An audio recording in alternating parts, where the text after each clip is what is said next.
Let's start with a small prayer. Gently close your eyes, prepare yourself. The more we bless the community, the more we get blessed. So, the best way of positive and optimistic thinking is praying, adapting the body into that prayerful mood.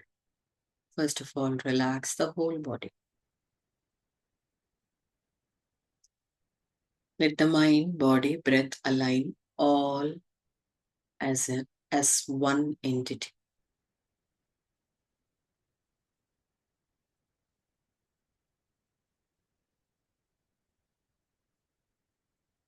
We're going to gently chant three Omkaras. The Swarupa of Ishvara. It is the verbal form of the Lord Himself. So, with all respect, regard, and love, inhale gently and chant Om with me. Om.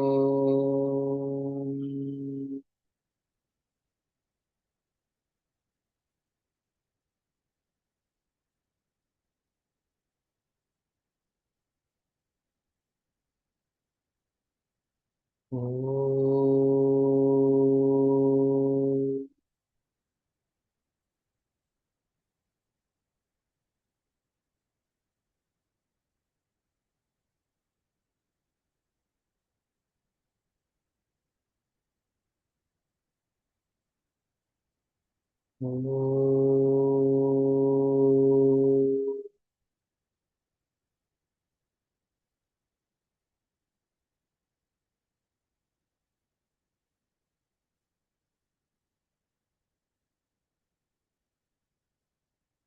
Listen to the mantra. Om Bhadram Karneभिः शृणुयाम देवाः भद्रं पश्येमाक्षभिर्यजत्राः स्थिरैरङ्गैः तुष्टुवागुंसस्तनूभिः व्यशेम देवहितं यदायुः स्वस्ति न इन्द्रो वृद्धश्रवाः स्वस्ति नः पूषा विश्ववेदाः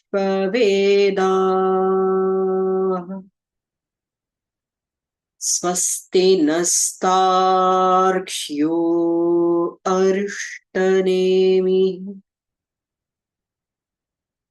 स्वस्ति no बृहस्पतिर्दधातु ॐ शान्ति शान्ति शान्तिः.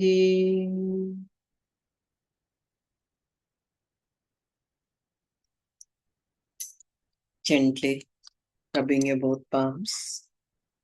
Simple palming technique. Open your eyes. Thank you. So, we are moving into the next shloka of Karma Yoga 3.9 as for today's episode. Yajñārthat karmanonyatra Yajñārthat karmanonyatra Lokoyam karma bandhanaha Lokoyam karma bandhanaha Tadartham karma kaunteya Tadartham karma kaunteya Muktas sangas samachara Satsanga samachara.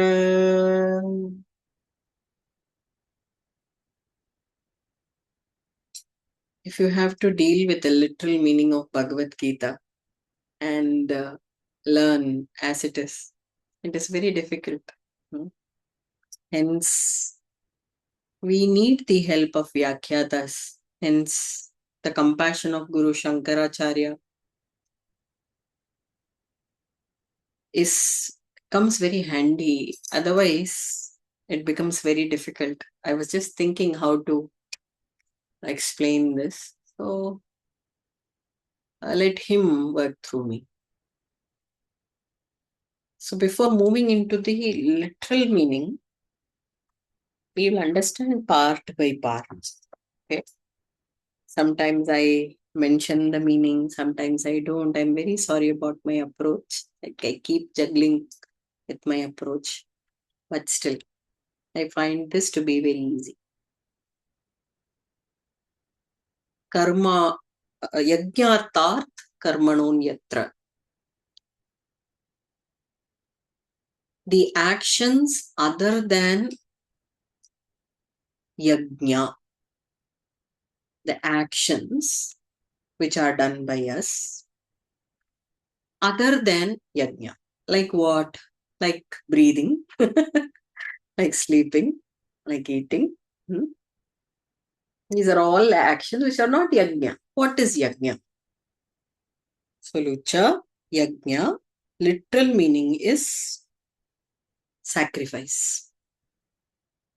But when we say sacrifice, Lucha, because of many theologies,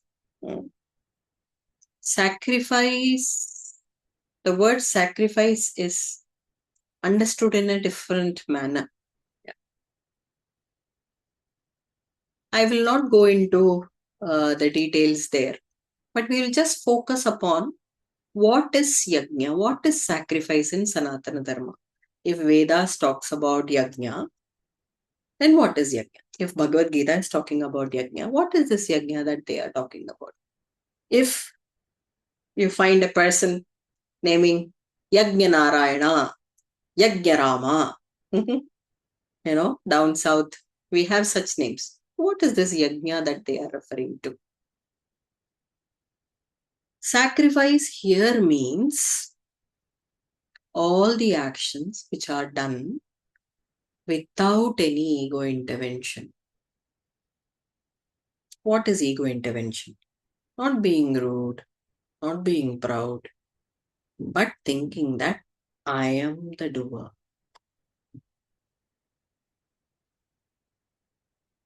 Yeah. Suppose we are listening to Bhagavad Gita, it automatically happens that I am listening. Is it not? It automatically happens. If I speak, then what happens? I come with the notion that I speak. Yeah? If I eat, then I am nourishing my body. And that attitude comes very spontaneously. That's because of the strong avidya, strong ignorance that we've got. And the added element called ahankara, which is the ego. So ego here is not being proud or loud or rude. Ego here meaning referring to this body, name and form to be myself. All the time these references happen. Now while acting, it comes predominantly in the foreground. It comes very predominantly. So Vedic rituals try to hypnotize us because try to wake us up from the hypnotized state by prescribing certain rituals. And doing those rituals, you will automatically find yourself in actionless state and you're not the doer. So slowly, if you do kriyas like Sandhya Vandana, Agnihotra, Agnikarya, There are rituals which are done by dampatis, the couples, even if you're married. No? Both the couples enjoy the state of actionlessness by doing the prescribed rituals. Now, I'm very sorry. There was some interference. Okay. So, by doing these prescribed rituals, one moves into the state of actionlessness. So, this actionless action is called yajna. Whenever Vedas prescribe yajna, it is actionless action. That you are not the doer. When Bhagawad Gita talks about yajna, it is that actionless action. In Vedas, yajna is also considered as Lord himself, Yajno vai Vishnuhu. Yajno vai Vishnuhu, which means Yajna is Lord Vishnu himself, Lord himself. Who is Vishnu? We think Vishnu is the person with a conch, with a mace, with a lotus in the hands, the protector of the universe, But Vishnu, the word Vishnu comes from the root word Visha. Vishagum avishat, Vishagum vyaptaha. The root word Visha means to enter and to pervade. Okay, so a little about creation. How was the world created? It's there in the Nasadiya Suktam of Rigveda, where it is mentioned the Lord created many forms and names of all different organisms, organic, inorganic, animate, inanimate, and then entered into them. So when you say Vishwam or universe, it is Vishnu himself. So now you drank a cup of tea, Lucha. The cup is Vishnu.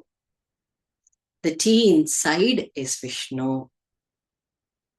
The lips are Vishnu. And into the Jatragni where the tea goes in is also Vishnu. When this knowledge becomes clear, such a seeker always engages in actions without doership. Always engages in this actionless action. And this is called yajna. Now Krishna is saying all the actions which are other than yajna. Which means what? Which means like this. Oh, I have a sore throat. I have to have ginger tea. Huh? Something like that. Orientation towards body, orientation towards mind. I'm stressful. I am having a headache. I want tea. Simple drinking action we've taken can be seen in a different manner, is it not? So, if that orientation is lost, if that self-orientation is lost, the action will bind you. Loko ayam karma bandhanaha is the next phrase, which means all those actions which are not done in the yajna format. Let us take that to be a format, okay? Which is not done with the yajna awareness will bind you. Whatever actions that you do in this loka, whatever action that you do in this universe, will bind you. Even breathing, yes. So what do? We spend breathing for 10 minutes doing pranayama and then give ahuti to that self inside by putting the prana as ahuti into the self. And then while receding back, we are taking the blessings and the amrita, the nectar of the yajna through carbon dioxide. So through worship, hence pranayama parayanaha, says Krishna in Bhagavad Gita. Pranayama is also considered as yajna. Simply breathing is also going to bind you. Nothing is useful. No action is useful. Previously, what did we learn? You should not sit idle, you have to act. Now what are we learning? No action is going to be useful to us. Okay. So what does he say? Don't sit idle, do action, but learn the format of action. How do you act? What can you give to the richest billionaire of the country as a gift? What can you give to him? You will keep thinking, oh my God, what am I going to give to him in his feast as a return gift? He's called me, he has invited me. You are in a fix, right? Because he has everything. And whatever that you are going to give is going to be, it's not going to be of paramount importance, it's going to be very little. Is it not? Similarly, what is that you can give to the Lord who had created everything, who had created all the names and forms, and who had entered into them as the names and forms? What are you going to give to him? What are you going to offer? You can't offer anything. But we have a precious thing in us. We don't give that to anybody on whatever account. That is the ego. We cannot sublimate to anyone. That's the fact. Is it not? That's a bitter fact. So Krishna says, this is the one thing that you can do. Sacrificing ego. Sacrifice of your false identification towards body, name, and form. If you do that, then Mukta Sangaha, you become a Jivan Mukta. You detach yourself from all the process of actions, all the fruits of actions. Oh, fruit is very sweet. I love it. Fruits of actions, never sweeter. Fruits of actions are always mixed in nature. Yeah, they're always mixed. Even when you do a punya karma, a good action, the fruit of the good action would be termed as punya, but it would be mixed in nature. Why? Because of its temporal nature.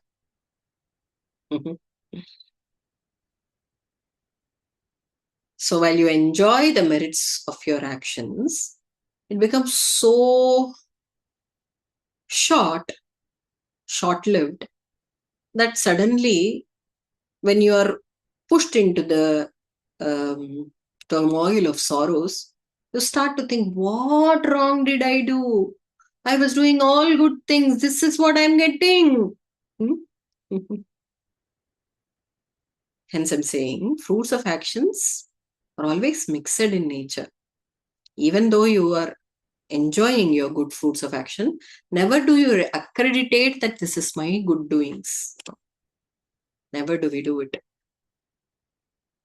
Coming back. So Krishna here emphasizes all those actions done not in the format of yajna, which means done with egoistic intervention, not sacrificing that identity, will bind you. He also calls such persons as kripanaha, kripanaf palahetavaha. We already saw that. One who hankers, one who is craving for the fruits of actions are kripanaha, are low lives, he says. Why low life? Because it is constant acknowledgement that we want. Yeah. Constantly hungry for that acknowledgement. And when we don't get it, we get frustrated. When we get it, it is not still enough. So such low lives are always frustrated, never contented, and unhappy. Hence, kripanaha. Hence, Krishna says it also means the one whom you can pity for. Okay, kripanaha. So Krishna pities for such people. Why? Because they are petty people. So petty people will hanker after the fruits of actions and hence get discontentment. They are bound by their actions. And the question might arise that what is the resultant outcome? If my actions bind me, what is wrong in it? Okay, it is me. I did good. I will receive good. I did bad. I'll receive bad. I did neutral action. I'll receive neutral. What is wrong in it? I'm ready for it. If you're ready for it, you will have countless births and countless opportunities to receive same kind of treatment. Doing action, getting the fruit of action, and getting struggling out of that fruits of actions, but still want to do the action. It's a vicious cycle. Hence, it is called bondage. Let us just equate with this example, like sitting in a four-walled room for 20 days because it is COVID shutdown. Okay. You cannot go out, you cannot meet people. Bringing vegetables is a question. Connection is only proper when the network is there. Otherwise, you get so bound by that room, is it not? Similarly, when we are not awake, we are aware now, is it not? Jnana is very easy. It's not pricey. We are aware, we are self, we are self. Even a small child in India can say this. Yes, we are not our body. We are the pure soul. Jnana is not pricey. It's available everywhere. We are aware. But do we realize? Do we incorporate? That's the question. Anyways, coming back. So, such bound feeling of being in the same room, gutter-like. This is the same thing happens to every being, be it a human being or a plant being or a reptile being, whichever avatar we can take of all the opportunities given. We are always bound in this endless samsara. Samsara, the world of suffering. You have to always understand certain technical jargons of Sanskrit with definitions. If you think samsara, wow, it sounds so nice, ocean-like, vast, infinite. No. World of suffering. When you get that definition deep inside your head, then You know that every action, whatever you speak, whatever you do, whatever you think, thinking about people, thinking about circumstance, even that. Okay. So every thought can bind you into this suffering again and again. So this is going to happen only during my death. Okay, let me see in the next life if I can have a way out. Let me see. No, in this very life, not only in the next lives, but also in this very life. So actions will bind you to this infinite ocean of suffering. If you ignore yajna, if you ignore that you are the true self, if you constantly ponder and engage your body, name, and form into your actions. Krishna, to a certain extent, calls this to be the highest sin, you know. It's the highest sin. Not killing people, not lying, not hurting or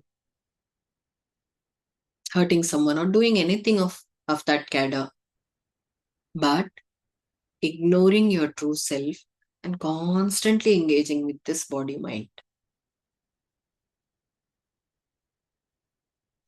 Yajnartat karmanaha anyatra lokoyam karma bandhanaha. All those activities other than yajna approach will bind you in this universe. Okay. The next line says, Tadartham, henceforth, karma kaunteya, O son of Kunti. Okay, son of Kunti is Arjuna. So whenever he calls Arjuna by his name, different names, remember, my dear, he is calling out us, slapping us on our cheeks and waking us up. Sometimes what happens, Lucha, in the class when I say, okay, dorsiflexion, dorsiflexion, dorsiflexion. And then when I say, Lucha, dorsiflexion, then the subtalar joint, the ankle joint works. So calling out the name is just to slap us awake, not get identified with that name, not get identified with the mother whom we are born to. So this is the peculiar way of Lord Krishna. Very sweet he is. He is the greatest guru. Greatest guru. The Vishwa Guru, the guru of the world. Okay.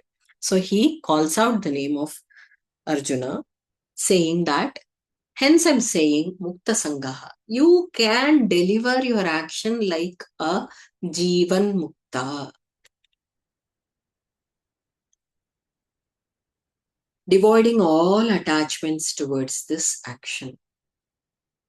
Why do we act? Okay. Let's start from the hour 1. Sorry, hour 0. Okay. After sleep, suddenly we wake up. It might be because of the alarm of beautiful singing birds around. And then we get up. For some moments, it is numbness. And then we slowly move to the washroom, brush our teeth. That's the first action that we do. Yeah, that's a normal day-to-day activity. So while brushing the teeth at that hour, do we really think that all the germs and bacteria in my gum, in my teeth have to be cleansed? Hence, I brush my teeth. We do it as a ritual, is it not? As a mechanical ritual. Suddenly, I'm taking you from that activity to 2 hours later. Okay. Having your breakfast. You got a couple of calls, you're attending the calls, you're making breakfast, eating it. Okay. And then you have to rush.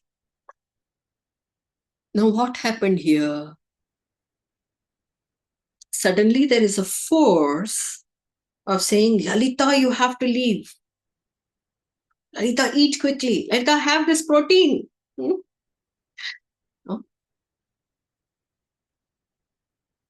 Okay. Now I am taking you to the hour 24. Okay. You're dead tired. You didn't know where you hit the bed. When did you hit the bed? Huh? And then you're deep asleep. Okay.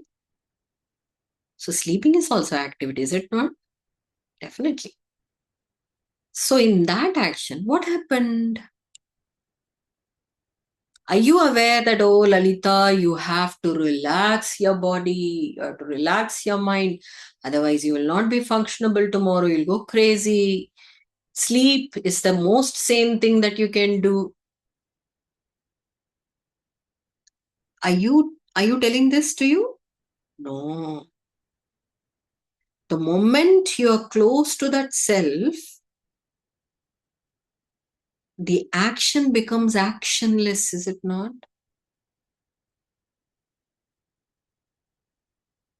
There is no Lalita there. There is no body tired there. There's no mental frustration there. The moment you drop everything and give it going close to the self, leaving all the body identification, leaving all the mind identification.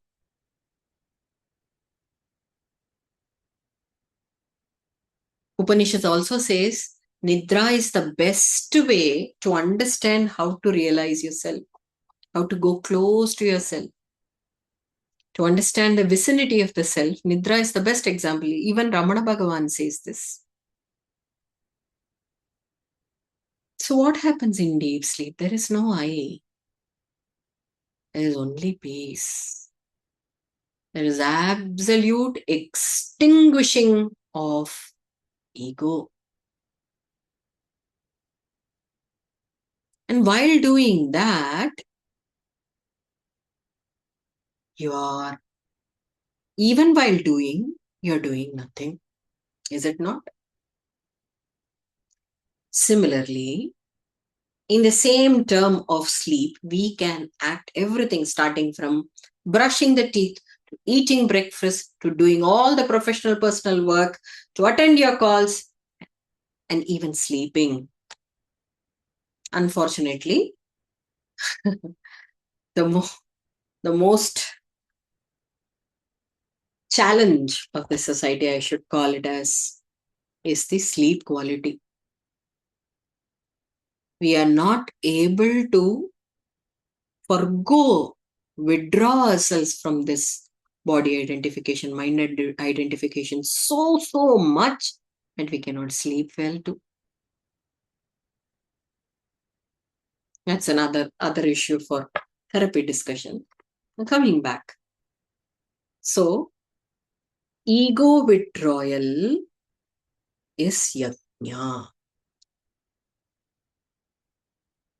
How can you withdraw your ego and do the action? For example, I work as a nurse in a nurse station, taking care of people. People are crazy, people are hungry, people are crying for help, people are shrieking in pain. How am I going to withdraw my ego and take care of these people?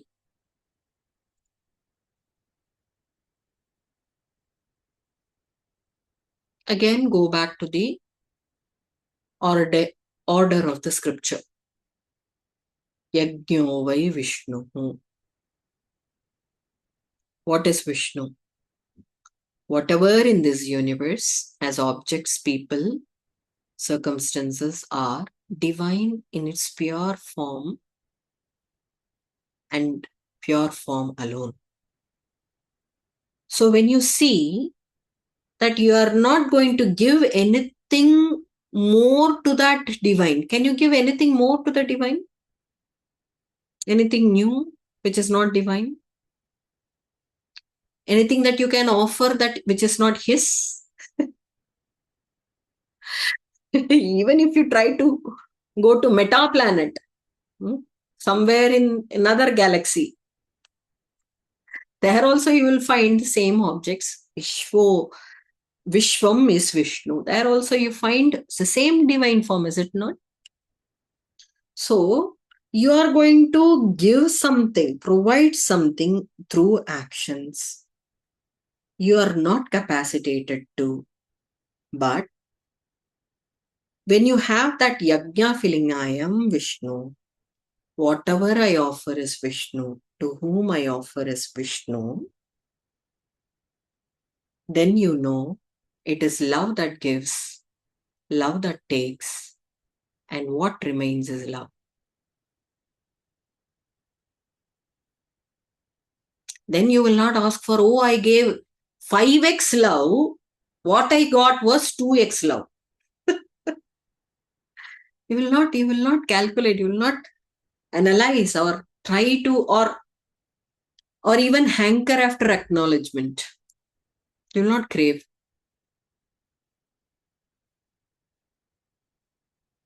So if this wisdom gets steady in your heart, in your brain, then you can do. Lucha, I can read your mind's questions. What happens when somebody's insulting you? When the nurse is being insulted by thrown papers on her face by the patient. Again, understanding this action as the perfect manifestation of divine order, doing the same, not getting afflicted because it is in the design of the divine. Why? The wisdom is steady. Why? The wisdom is steady. The problem in our notion that we see divine in clouds, magic angels, magicians with pink robes, saffron robes, white robes, all good, all nice. No. Swami Vivekananda says, worship the terrible. That's why we have Kali. That's why we have Mahakal. All forms, my dear. When I say the whole universe is Vishnu, what is wrong? What is terror? What is tsunami? What is beautiful ocean? What is natural scenery? What is a war? Krishna is asking him to wage war, which is an action, saying that do this action of waging war, battling against your own brethren, as yajna.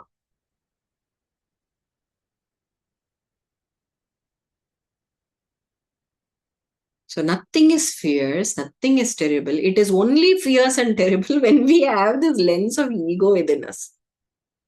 Is it not right? Because we are being taught so. We are being taught, we have been fed with this thinking pattern. So this is right, this is wrong.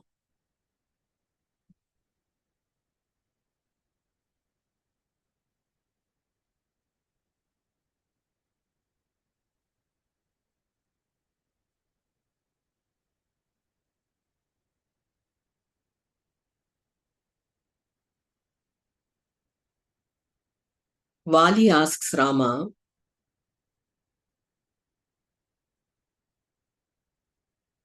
that why did you ask many questions? N number of questions. I hope the video of my brother who explained everything would have thrown more light upon it. But I'm just giving this as a reference here. Vali asks a question to Rama, that why did you hit me from behind? Why did you hit me from behind?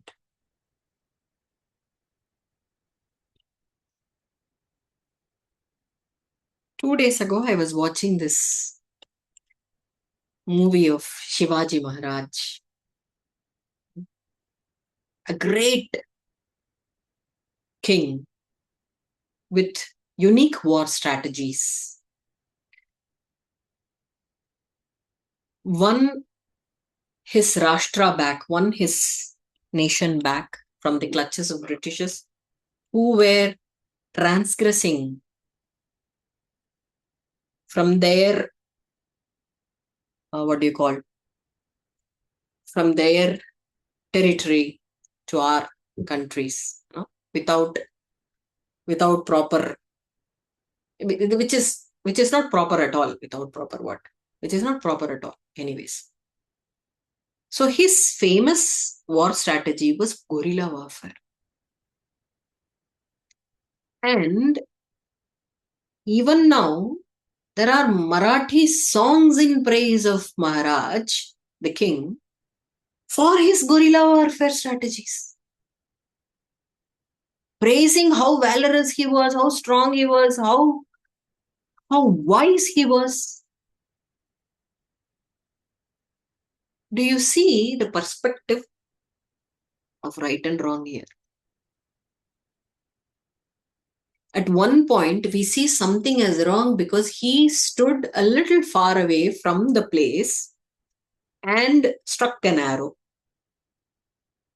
At another point, with the surprise element, another king comes and ambushes the person, and we sing glories of that king, saying it to be right. The problem is in our mind, in our perspective. If we think that we have to retaliate whatever Rama does is wrong, okay, we have thought so, we are aligned with that ego, then we can speak or we can argue upon that at n number of times. If we think this king is my king, he is one of my favorite, then I'll do all praises. Coming back, the perspective of ego is turning right and wrong in this universe. Whatever right and wrong is happening in this universe is all divine play, is it not? Or with your intervention, or with your thinking, with your way of doing anything to the society, can situations change? It will not. It will continue being so. Which means acceptance is the only powerful tool that we've got. Accepting things as they are. Corona period has to happen, it has to happen. Tsunami had to happen, had to happen. Oh, how evil, how unkind of God. No.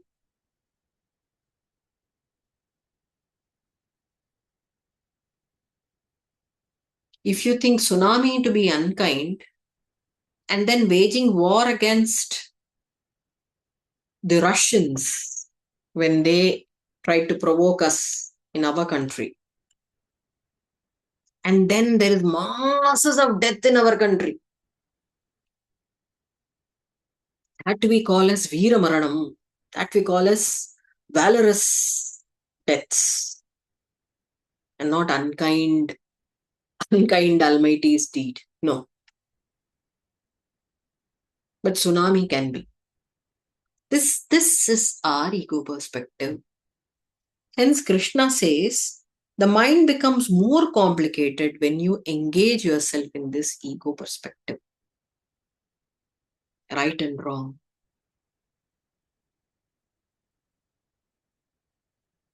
What is that we have to adhere from this takeaway, from this shloka's takeaway today? I will not take much time. What is that we have to adhere? All the actions that I do is for the Lord, is for Vishnu.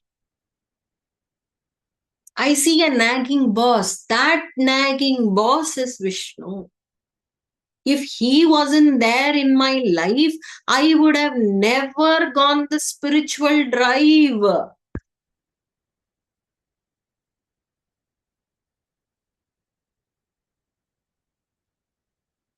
I have a difficult office, difficult work schedule.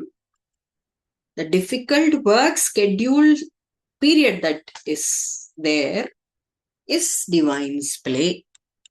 If that was not there, my efficiency wouldn't have grown up.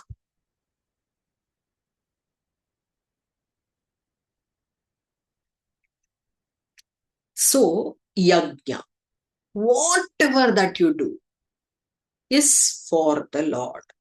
Yajna, for Vishnu. You think, you speak, you act, do it for him. Why should I do it for him? By this way, you will be less troublesome. Your mind will be less fanciful. your, your body will be uh, less problematic. Your actions will not bind you. As simple as that.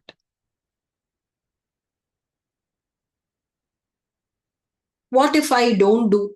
What if I forget and go back to the same situation as I was? Okay, then it will bind you. The actions will bind you. And you have to reap. For how long?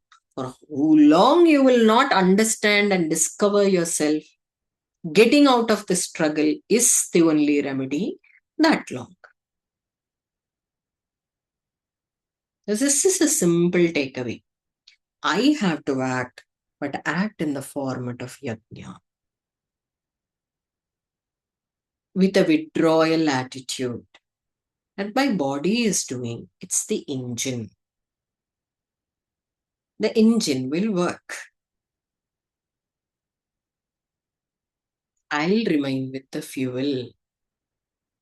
I am the fuel.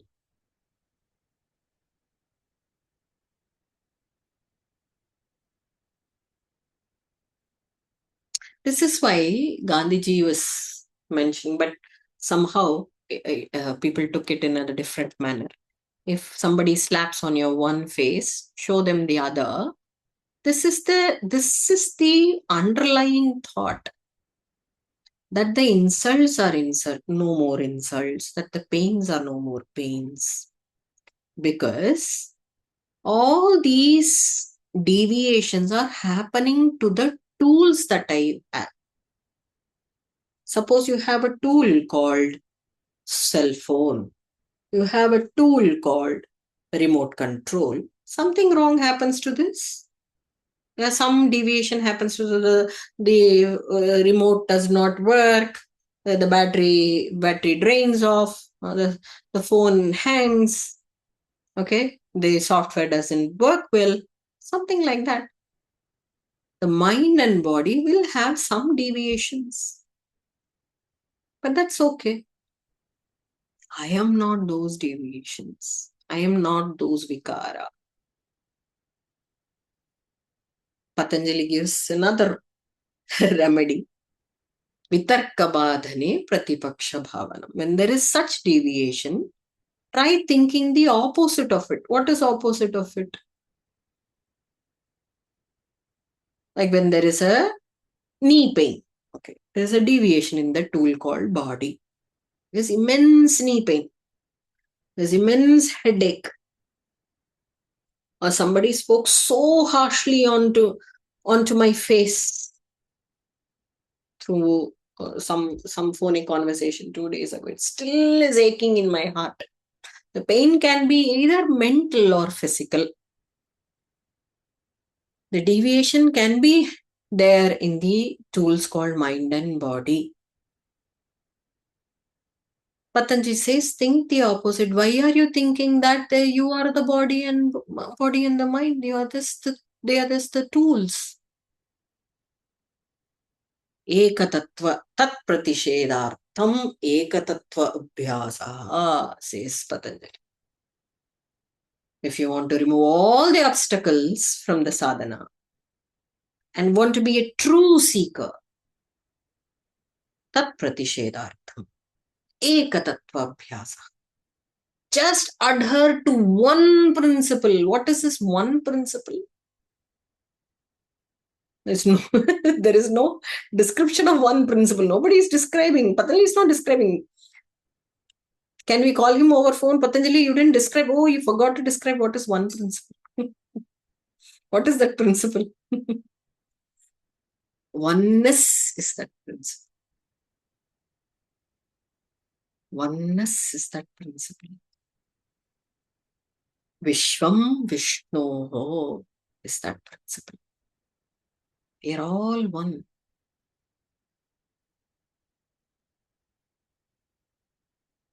We are all one.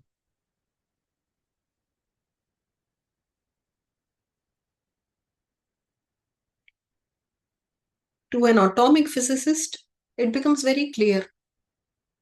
Even if he eats curd or meat, everything is group of atoms and molecules for him.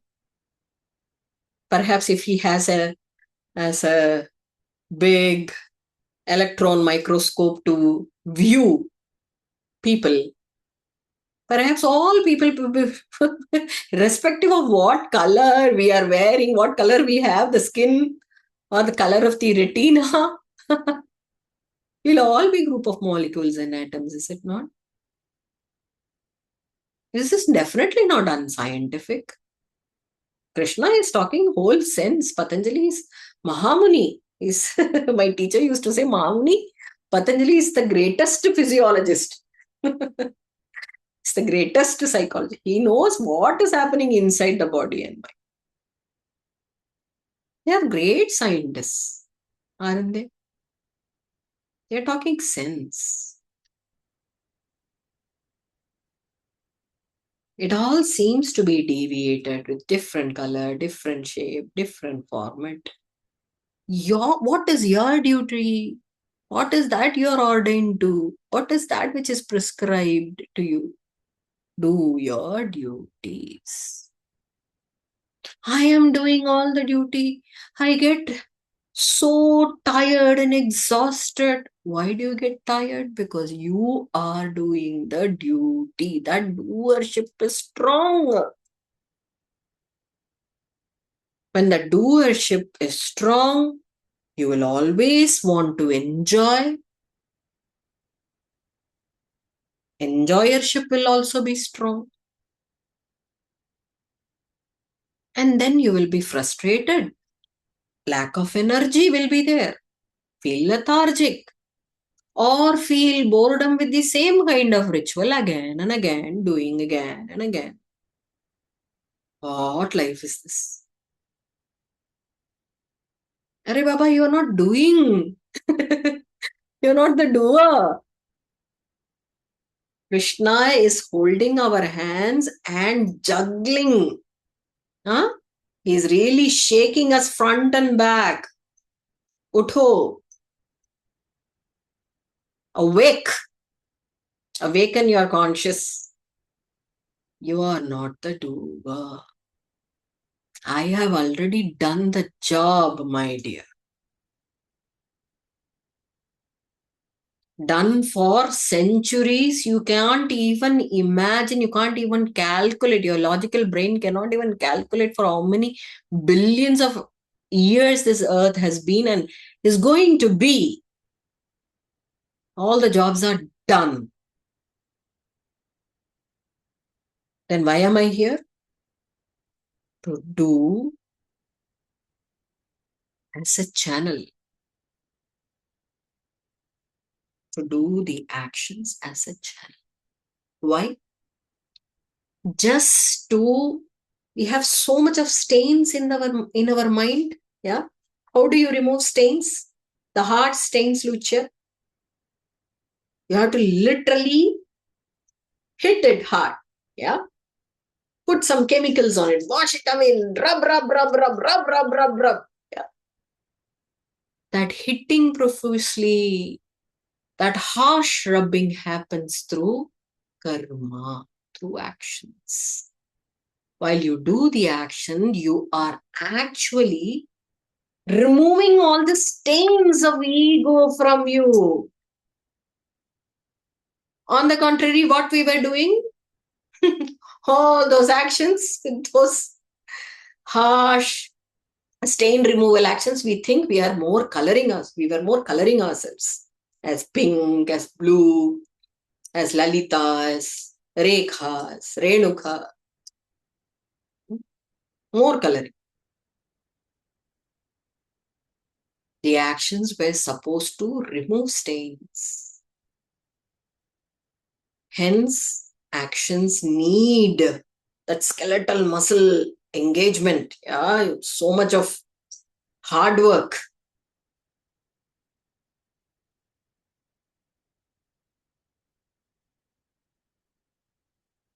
But we have settled very easily. Hard works is been equated by overthinking, hard work by the brain, and even more coloring the brain, even more coloring the mind. I sometimes think, generation after generation, Ishvara must be thinking, how smart are these kids are becoming? I'm trying to give all methods to get him back close to me and then realize how he and me are no different. He is devising one or the other method to go far away from me and finding all the, all the gaps. He's trying to find. We are that.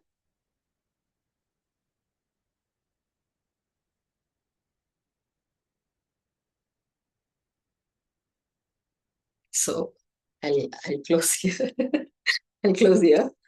Yajna, the actionless action, is what is prescribed. Do all the actions without any ego intervention. You are not the doer. You're not the enjoyer. You're not supposed to enjoy too. That's another different story. We'll get there. You're not the doer. You're not the enjoyer. What if I try to do and I try to enjoy? You will be the petty fellow of this universe.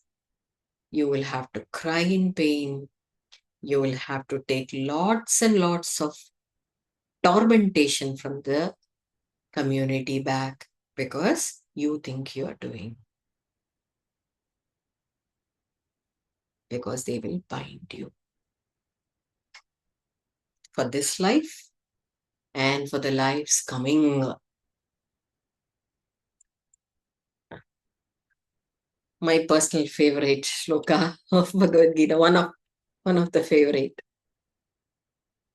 was this, and I hope I made the points very clear. If at all there is any question or things to share, we can share now. I'll stop the recording.